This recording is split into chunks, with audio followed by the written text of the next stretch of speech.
আমি মোল্লা নাজিম হুজুরকে বলতে চাই, শুধু ইয়া আইয়ুহান নবী বললে যদি সম্মান হয় আর ইয়া নবী বললে যদি বেয়াদবি হয়, তাহলে কোরআন শরীফে সূরা কাফিরুনে আল্লাহ ইয়া আইয়ুহাল কাফিরুন বলে কাফেরদেরকে সম্মান করে শিখিয়েছেন।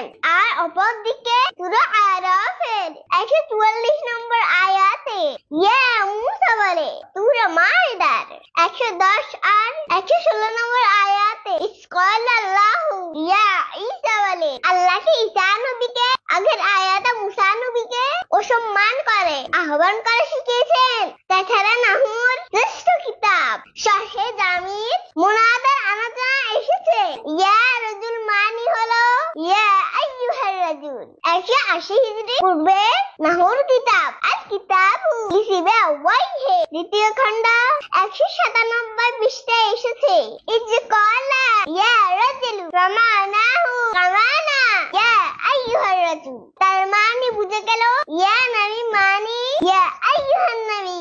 অপরদিকে সাহাবীরাও ইয়া রাসূল বলে আমাদের নবীকে সালাম দিয়েছেন।